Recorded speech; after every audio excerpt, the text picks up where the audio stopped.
Capítulo número 5, ahí en sus Biblias. Abran por favor la palabra de Dios conmigo esta mañana.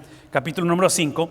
Y aunque vamos a empezar en el versículo 16, lo que quiero que hagamos, que no está en la pantalla, es leer desde el versículo 11. Así es que del 11 al 15 lo voy a leer. No está en la pantalla, tienen que abrir sus Biblias para que puedan seguir la lectura de la palabra de Dios. Y aquí en la pantalla inicia el 16, porque es donde vamos a poner el énfasis esta mañana. Pero quiero que leamos desde el 11, porque quiero que regresemos nada más a ver el contexto y recordar de qué estamos hablando. Ustedes ven en la pantalla que estaremos haciendo esta transición donde dice el apóstol Pablo desde ahora en adelante. Y empezamos en el capítulo número 2, nada más para un recuento, capítulo número 2, donde Pablo viene una narrativa desde el principio de la carta y en el capítulo 2 a mediados hace un paréntesis teológico, doctrinal, que se va a acabar hasta el capítulo 7. Entonces, como estamos en el 5 y hemos estado 6, bueno, desde el 2, ¿verdad? Pero los previos capítulos es que hemos estado en este paréntesis, ese es mi punto. Hemos estado en este paréntesis que ha sido de gran ayuda, aparte que es la palabra de Dios, pero para poder entender lo que Pablo está hablando. Versículo 11, rápidamente, ahí en sus Biblias. Por tanto, conociendo el temor del Señor, persuadimos a los hombres, pero a Dios somos manifiestos y espero que también seamos manifiestos en vuestras conciencias. Versículo 12, no nos recomendamos otra vez a vosotros, sino que os damos oportunidad de estar orgullosos de nosotros para que tengáis respuesta para los que se jactan con las apariencias y no con el corazón. Pablo está refutando y hay, ¿cómo se dice? Difamación, ha habido difamación y está refutando la difamación. Versículo 13, porque si estamos locos es para Dios y si estamos cuerdos es para vosotros. Versículo 14, pues el amor de Cristo, en la versión Reina Valera dice nos constriñe, nos apremia, dice en la versión que estoy leyendo ahorita. Habiendo llegado a esta conclusión, ¿cuál es la conclusión? Que uno murió por todos, por consiguiente todos murieron o todos morimos. Versículo 15, y por todos murió, ¿cuál es la razón? Para que los que viven ya no vivan para sí, sino para aquel que murió y resucitó por ellos. Voy a cambiar la versión porque sé que la mayoría de ustedes tienen Reina Valera, porque quiero asegurarme que estamos leyendo esto con el mismo énfasis. Y déjenme buscar mi Reina Valera aquí, porque esa última frase es de suma importancia. Por lo que acaba de decir ahí. Fíjense lo que dice una vez más en el versículo número 15. Y por todos murió. Bueno, versículo 14. Porque el amor de Cristo nos constriñe pensando esto, que si uno murió por todos, luego todos murieron. Y por todos murió, para que los que viven ya no vivan para sí, sino para aquel que murió y resucitó por ellos. La implicación de ese versículo 15, lo dijimos la semana pasada, es que hemos vivido para nosotros mismos, para sí.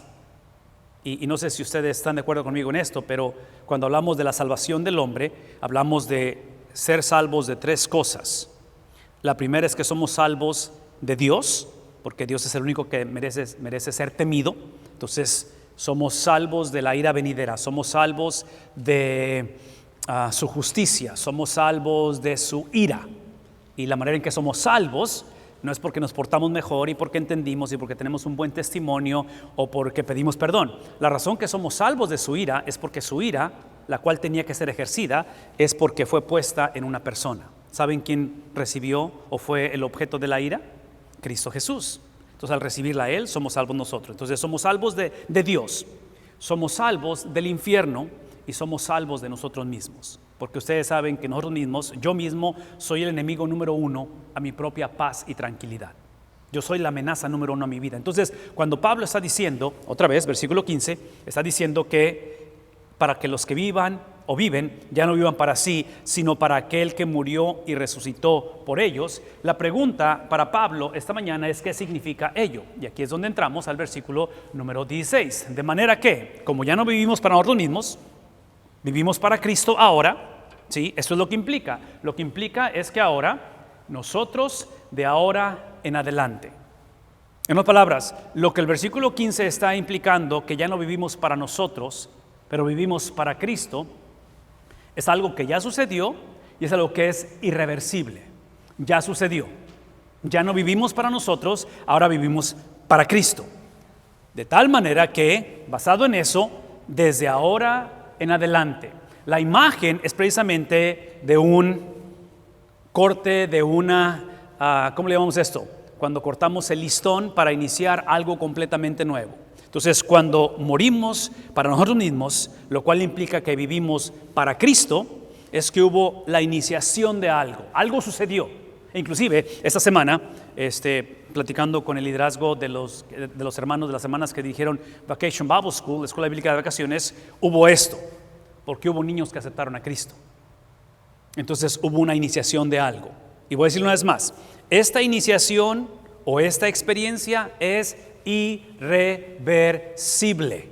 Y digo esto porque mucha gente puede preguntarse si el cristiano puede perder la salvación o puede volver a juntar el listón, ¿sí? Regresar a como era antes. Y yo creo que es una pregunta legítima cuando alguien pregunta si puedo perder la salvación. Pero la pregunta correcta yo diría que es si Cristo puede perder uno de los suyos. Y la respuesta es un rotundo no. Cristo no puede perder uno de los suyos. Entonces, por eso decimos que esta experiencia de salvación es la iniciación de algo. Y basado en ello, dice él, de ahora en adelante, basado en eso, ya no conocemos a nadie según la carne.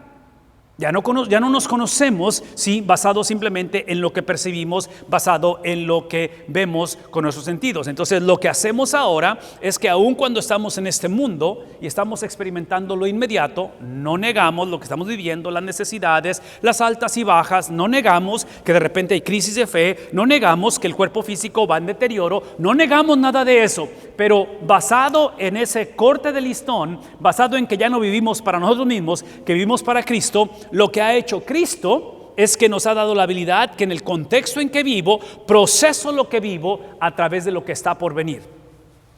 Este es probablemente uno de los ejemplos más claros y no sé si esto va a ayudar, pero una de mis convicciones con respecto al matrimonio es de que el matrimonio es un enganche, down payment decimos, es un enganche de lo que está por venir, porque el matrimonio lo que hace es que el propósito de él es la unidad. Por eso dice en el libro de Génesis que el hombre dejará a su padre y a su madre, se unirá a su mujer y los dos serán una sola carne. Entonces menciono esta unidad porque cuando se trata de la venida de Cristo, la venida de Cristo es el novio, el cual viene por su novia, que es, ¿quién es la novia del Cristo? Es la iglesia. Entonces lo que viene es esa cuestión de unidad. Entonces menciono esto del matrimonio y estoy usando esta analogía de la unidad, lo que está por venir. Entonces cada matrimonio sobre la faz de la tierra es simplemente una anunciación. La palabra es megaphone, cuando hablamos de esos conos que usan para hablar fuerte, es lo que es el matrimonio. El matrimonio está anunciando lo que está por venir. Y lo que está por venir es, entonces, por eso es que somos responsables de que nuestros matrimonios reflejen esa foto, esa realidad que está por venir. Pero aquí está mi punto. Si ese es el caso, entonces una de las tareas del matrimonio, que esto que estoy por decir no es nada fácil, y para los que estamos casados o hemos estado casados, saben exactamente de qué estoy hablando. Es la cuestión de que ahora veo a mi cónyuge a través de la realidad de lo que mi cónyuge se va a convertir un día. Entonces, con todas mis limitaciones, con todos mis problemas, mis fracasos, con todas mis luchas que puedo tener como varón, como esposo, como padre, ¿sí? La esperanza es que en el vínculo del Evangelio, en el contexto del Evangelio, entendiendo que mi relación conyugal está anunciando algo más allá de la relación, ¿sí? La relación conyugal está anunciando algo más allá, que es la venida de Cristo. Entonces ahora veo a mi esposa o veo a mi esposo a través de lo que un día se va a convertir. De tal manera que cuando lleguemos al cielo, en el cual no habrá matrimonio, ¿estamos conscientes de ello? ¿No nos daremos en matrimonio en el cielo? Sí, cuando yo vea a Areli, cuando Areli me vea a mí, la esperanza es de que cuando nos veamos mutuamente, digamos, yo sabía que te ibas a convertir en algo hermoso. Porque en el cielo, ¿verdad?, seremos glorificados. Entonces todo esto lo menciono porque observen lo que está diciendo. Ahora sí, no veo a nadie según la carne. Entonces aun cuando ahorita mi esposa, mi esposo es un batallar, estamos batallando y hay luchas y hay diferencias, tengo la habilidad de navegar las diferencias ahorita entre nosotros a través de lo que un día seremos. y lo que vamos a convertirnos en Cristo. Entonces, Pablo, viendo a la iglesia de esa manera, dice, de modo que si alguno está en Cristo. Y otra vez, este lenguaje es un lenguaje de la misma imagen de cortar ese listón que sucede una vez y para siempre. Entonces, la posición que tenemos en Cristo, dice el apóstol Pablo, de modo que sí, y realmente lo que está diciendo es esto, de modo porque están en Cristo. Entonces, esto no es tanto de que a ver si estás en Cristo. En otras palabras, o hubo corte de listón o no hubo corte de listón. Lo que no hay en el evangelio es un listón amarrado, cortado y amarrado, cortado y amarrado, y un listón con un montón de nudos. ¿Me explico? Un montón de amarres. O tal vez le echas doble listón, o tal vez dices tú, pues yo tenía listón pero ya no sé dónde está. Entonces uso este lenguaje para ilustrar que muchas veces así es como nos sentimos espiritualmente. Como que dices tú, ok, realmente fui salvo, me bauticé, pero he pasado por esto, por esto. Entonces, otra vez, yo creo que el cuestionamiento de nuestra vida es normal porque en lo inmediato Pablo está lidiando con una iglesia disfuncional, Pablo está lidiando con mismas luchas personalmente, pero Pablo tiene la habilidad, y tiene la habilidad porque ahora no conocemos a nadie solamente a través de la carne.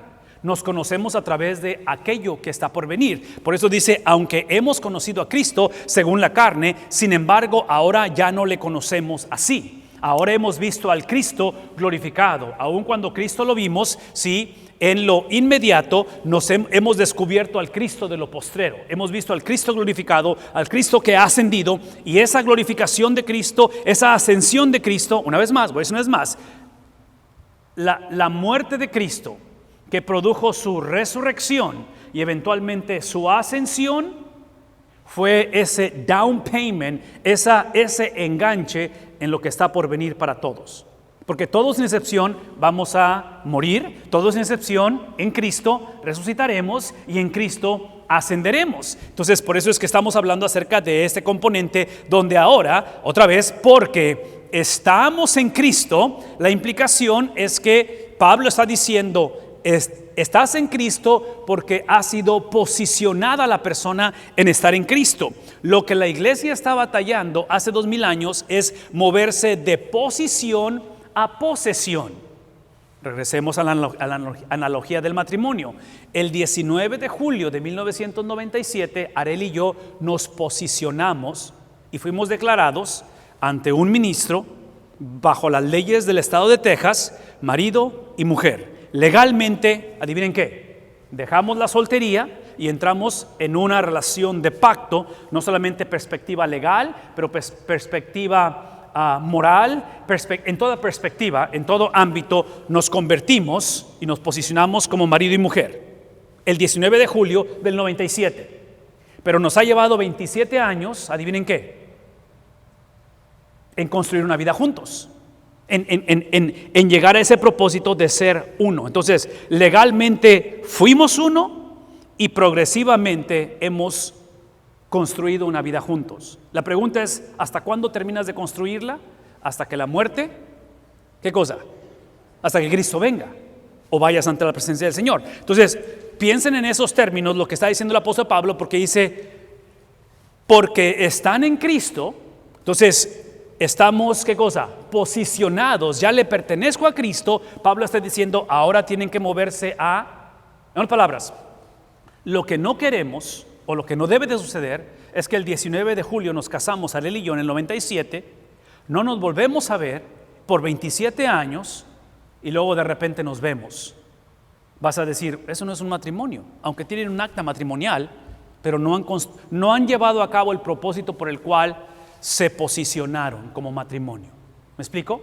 Inclusive, la inversa es exactamente lo mismo, porque a la inversa, si no tienes esto en el matrimonio y nada más tienes eso, se le llama, en inglés es la palabra cohabitation, que es la unión libre, porque no tienes la legalidad, ¿verdad? Donde debió de haber, tuvo que haber iniciado un aspecto de iniciación. Y menciono esto porque si no tenemos cuidado, para los que nacimos en iglesia, podemos tener muchas prácticas y moralidad y podemos caminar, pensar, actuar como cristianos, pero potencialmente nunca ha sucedido. E inclusive, lo que yo he dicho en muchas ocasiones es que las personas que más me preocupan en esta situación que acabo de ilustrar o de explicar son precisamente personas como mis hijos. Porque nuestros hijos, los tres, que nacieron en la cuna de una iglesia, es todo lo que conocen, ¿verdad? Son hijos de pastor. Potencialmente pueden confundir estas dos cosas y pensar que como siempre han estado en la iglesia, adivinen qué, su estilo de vida los hace cristianos. Cuando lo que te hace cristiano no es tu estilo de vida. Lo que te hace cristiano, lo que te hace estar posicionado, lo que crea el corte de ese listón, es el estilo de vida de una sola persona. Y esa no soy yo, es Cristo. Porque es su estilo de vida dado por mí y mi estilo de vida dado a Él. Por eso es que Él tuvo que morir por mí y ahora vivo bajo su justicia. Hace un momento lo acabo de decir. Su muerte y su resurrección y su ascensión, la palabra es down payment, es un enganche de lo que está, de lo que ya sucedió en mí. Entonces, espiritualmente hablando, estoy en Cristo. Espiritualmente hablando, Satanás no puede tocarme. Espiritualmente hablando, nada me puede separar del amor de Dios. El reto está ¿dónde? En mis pensamientos, el reto está en mis sentimientos, el reto es en fusionar y casar lo que espiritualmente me sucedió con el resto de mi vida. Entonces ahí es donde regresamos al conocimiento, lo que está diciendo Pablo, donde espiritualmente soy una nueva criatura, por lo tanto no veo a nadie a través de lo que han hecho, veo a todo cristiano a través de lo que Cristo ha hecho.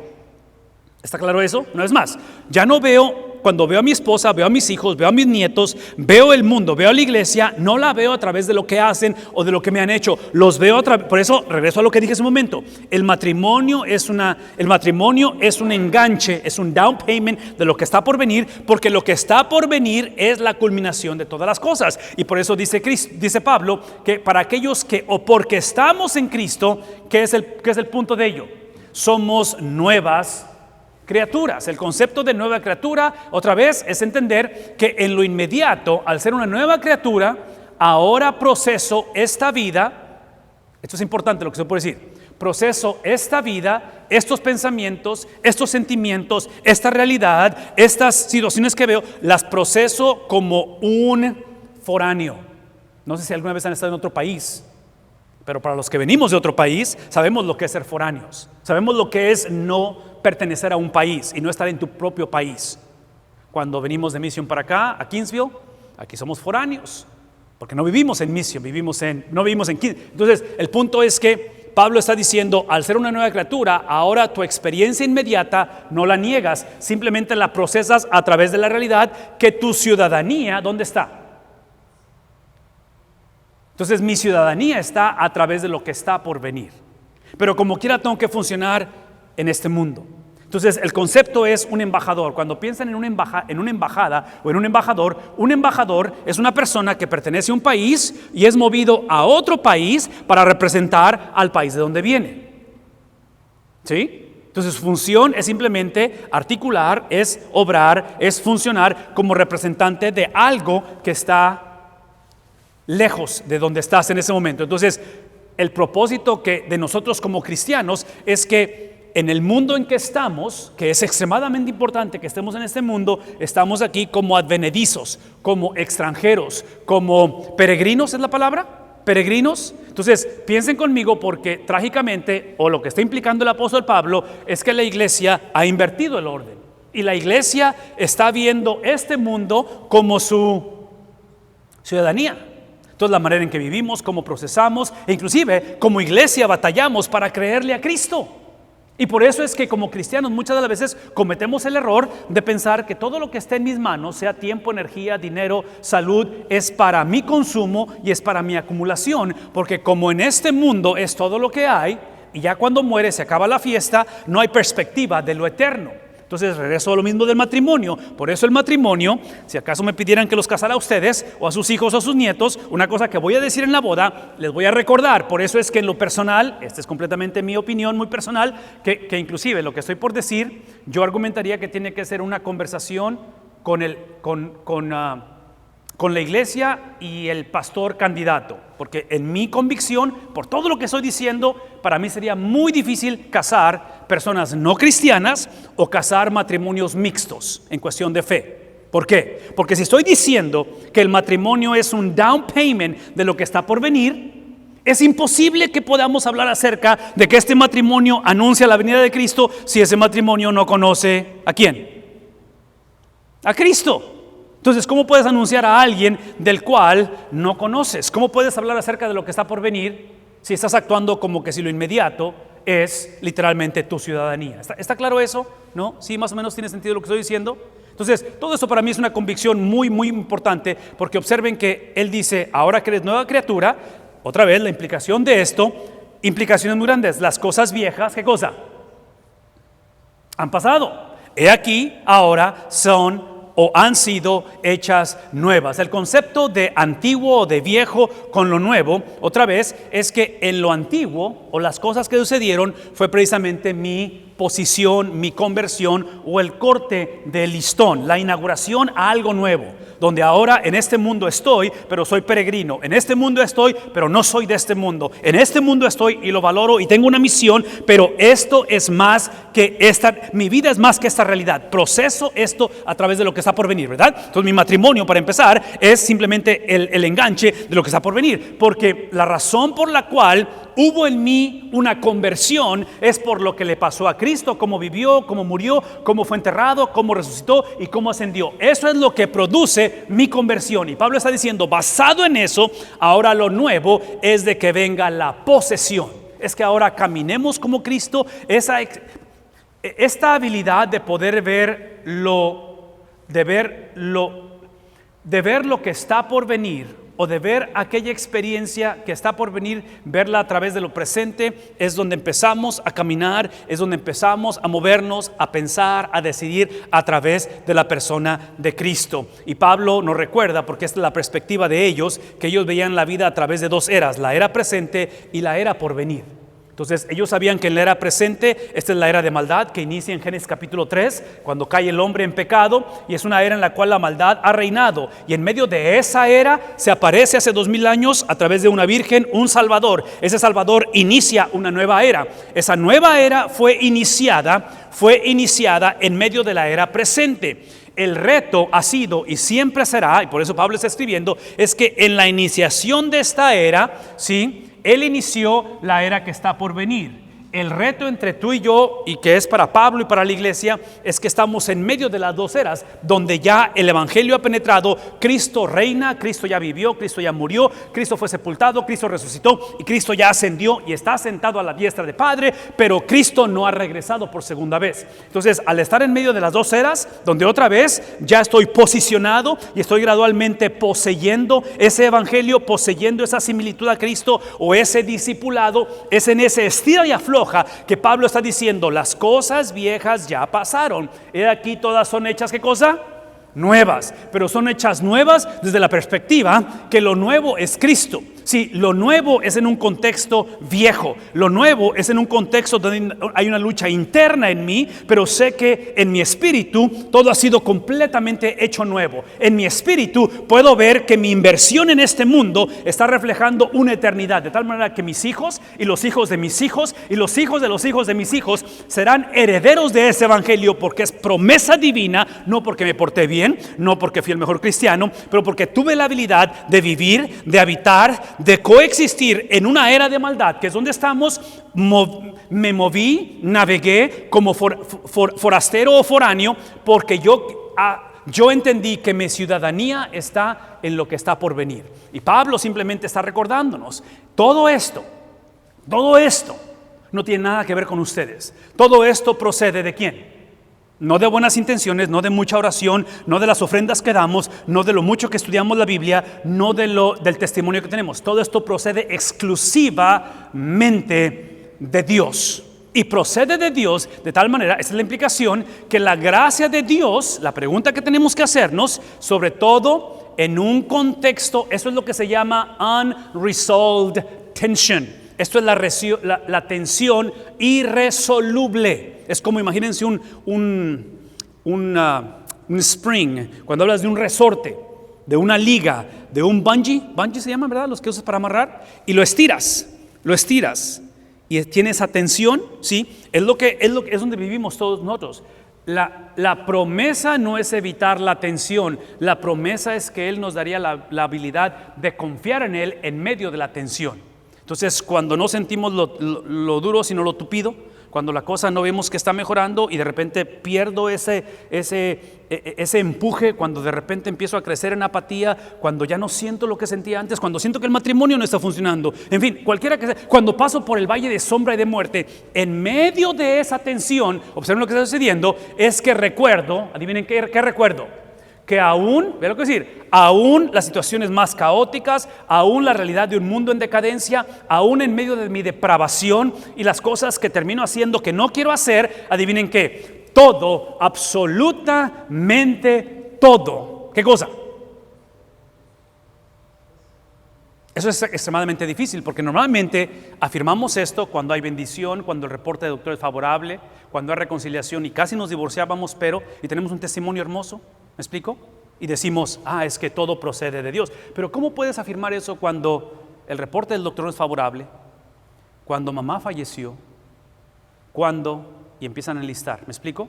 ¿Cómo le haces cuando da la impresión de que en este caso, sí, la era presente está dominando lo que está por venir? Bueno, aquí es donde tenemos, y este es el reto. El reto es esto. Cuando se trata de la presencia de Dios, la gracia de Dios, que es la persona de Cristo, Cristo es la gracia de Dios, en la vida del ser humano, ¿Cristo opera o Cristo coopera? En otras palabras, cuando se trata de dependencia en el Señor, ¿es Cristo y yo entrando en una mancuerna? ¿Han visto la lucha libre cuando están peleando en la lucha libre y son por relevos o son por parejas? Y le extiende la mano y le da un high five para que entre el otro a pelear. ¿No saben de qué estoy hablando? ¿Sí? O las carreras de relevos, donde se van pasando la estafeta. ¿Sí? Muchos pensamos que la salvación es Cristo y yo trabajando juntos. Pero de acuerdo a lo que está diciendo el apóstol Pablo, con respecto a la gracia de Dios, es que la gracia de Dios no es cooperación con Dios, es Dios, ¿qué cosa?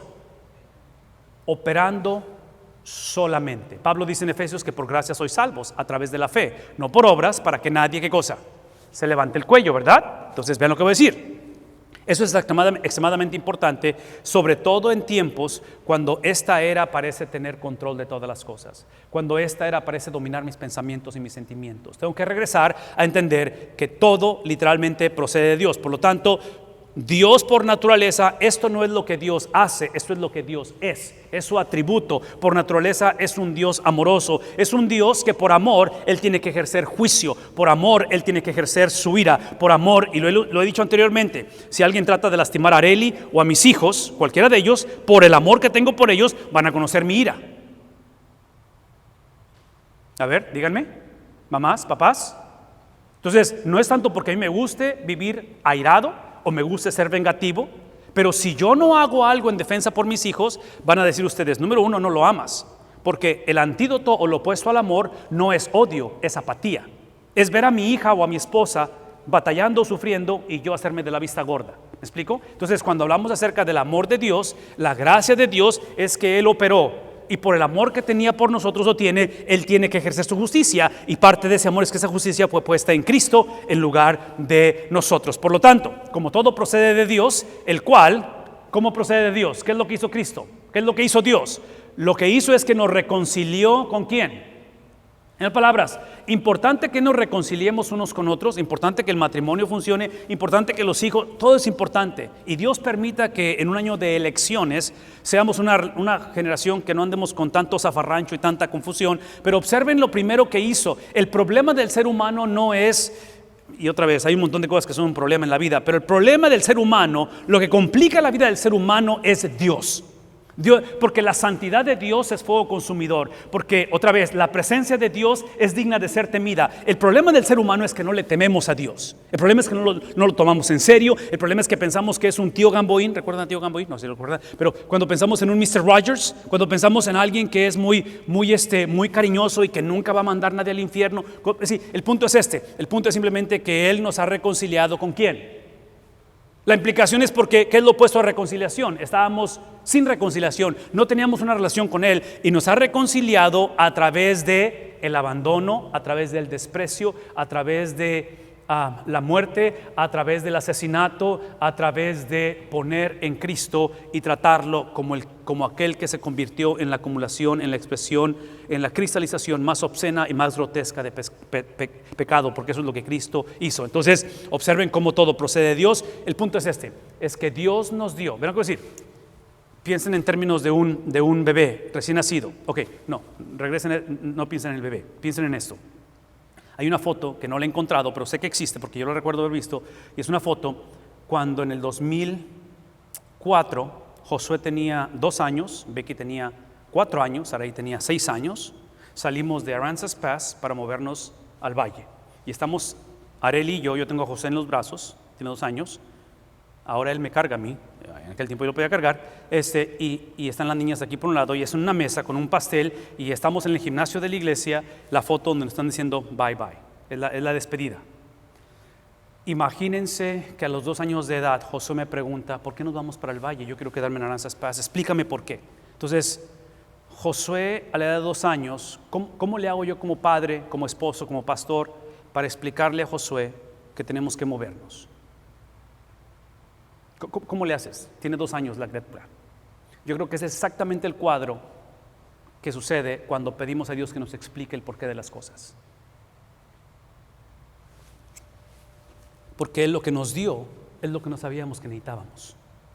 Entonces la reconciliación, importante que es que la entendamos, la reconciliación realmente sucede antes de la fundación del mundo, donde el Padre, Hijo, Espíritu Santo tienen una conversación en la cual hay una doble transacción, donde el pecado de nosotros es puesto en Cristo y su justicia es puesta en nosotras. La manera en que somos reconciliados con Dios a través de Cristo es a través, imagínense la cuestión de traer un carro viejito a una agencia y lo entregas, el carro viejito, como un tipo de enganche, firmas el título y lo entregas porque te van a dar un nuevo carro, ¿sí?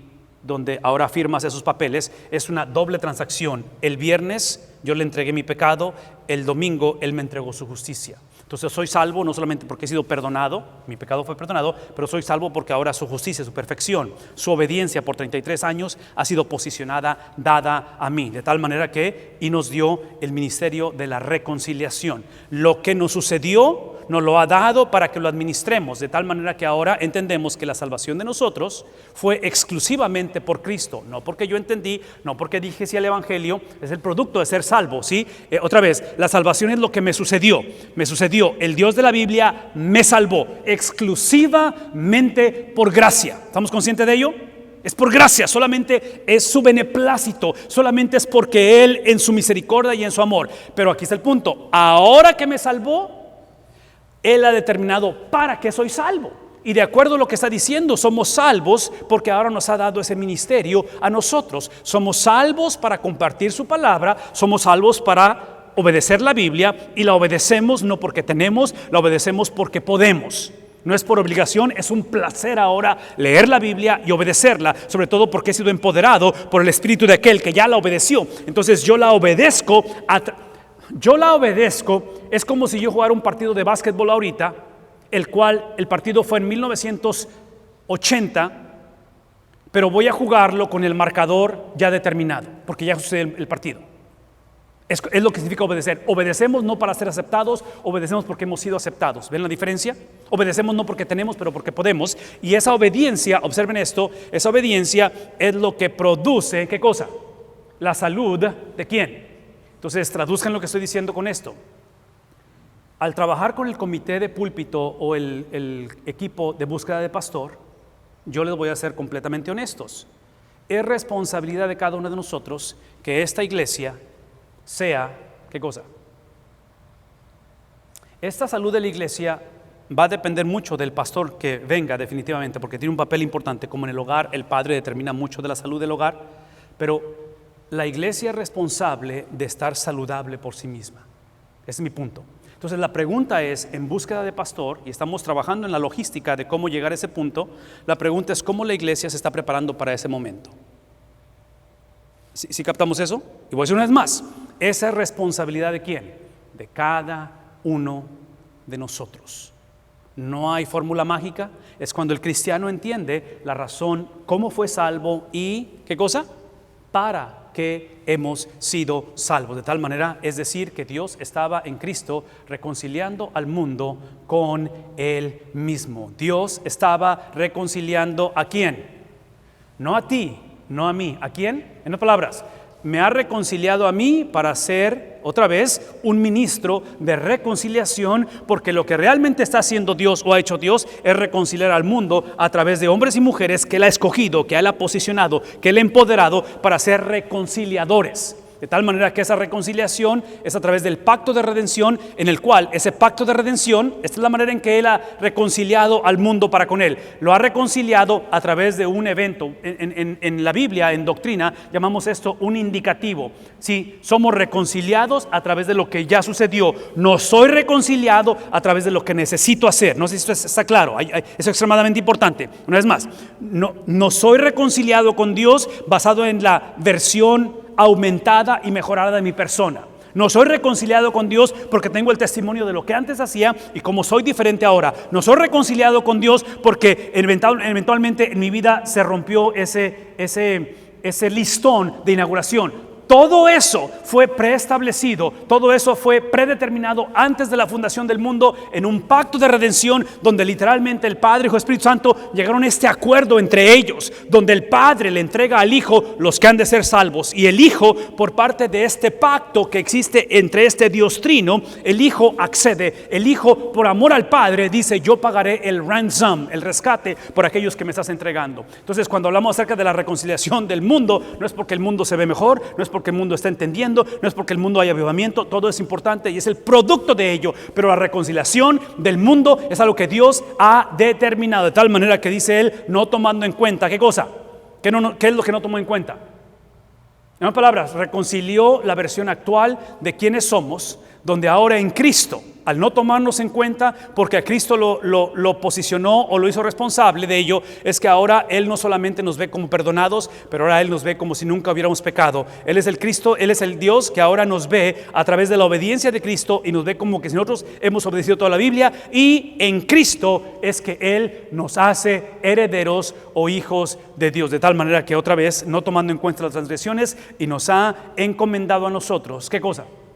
¿Qué nos ha encomendado? ¿El que no pequemos? ¿El que nos portemos mejor? No, nos ha encomendado la palabra de reconciliación. Este es el mensaje de la iglesia, este es el mandato de la iglesia, donde ahora tenemos, ¿qué cosa? Su palabra. Ahora nos ha entregado las llaves del reino, ahora nos ha dado la presencia de su Espíritu y nos ha dado lo que viene siendo un término militar, marching orders. Nos ha dicho qué hacer. En un contexto militar, el soldado no cuestiona la autoridad o el mandato que el superior da. Especialmente en tiempos de guerra, no es tiempo de decir, hoy no me quiero levantar, hoy no siento. ¿Me explico? Es la cuestión donde ahora en Cristo tenemos su palabra, tenemos las llaves del reino que nos ha entregado, que es su evangelio, nos ha dado su presencia, ascensión de Cristo, venida del Espíritu Santo, y nos ha indicado, de acuerdo a su palabra, que nos ha entregado la palabra de reconciliación. En la búsqueda de pastor, yo argumentaría que esos son los ingredientes. Esto es lo que todo pastor desea que la iglesia entienda y practique antes de que llegue a esta experiencia de poder posicionar al siguiente líder, de poder posicionar al siguiente varón que Dios tenga para liderar la iglesia, basado en la estructura divina, de que todo lo que hacemos está basado en ¿qué? No en lo que pensamos, sino en lo que piensa Él. ¿Cómo sé lo que piensa Dios?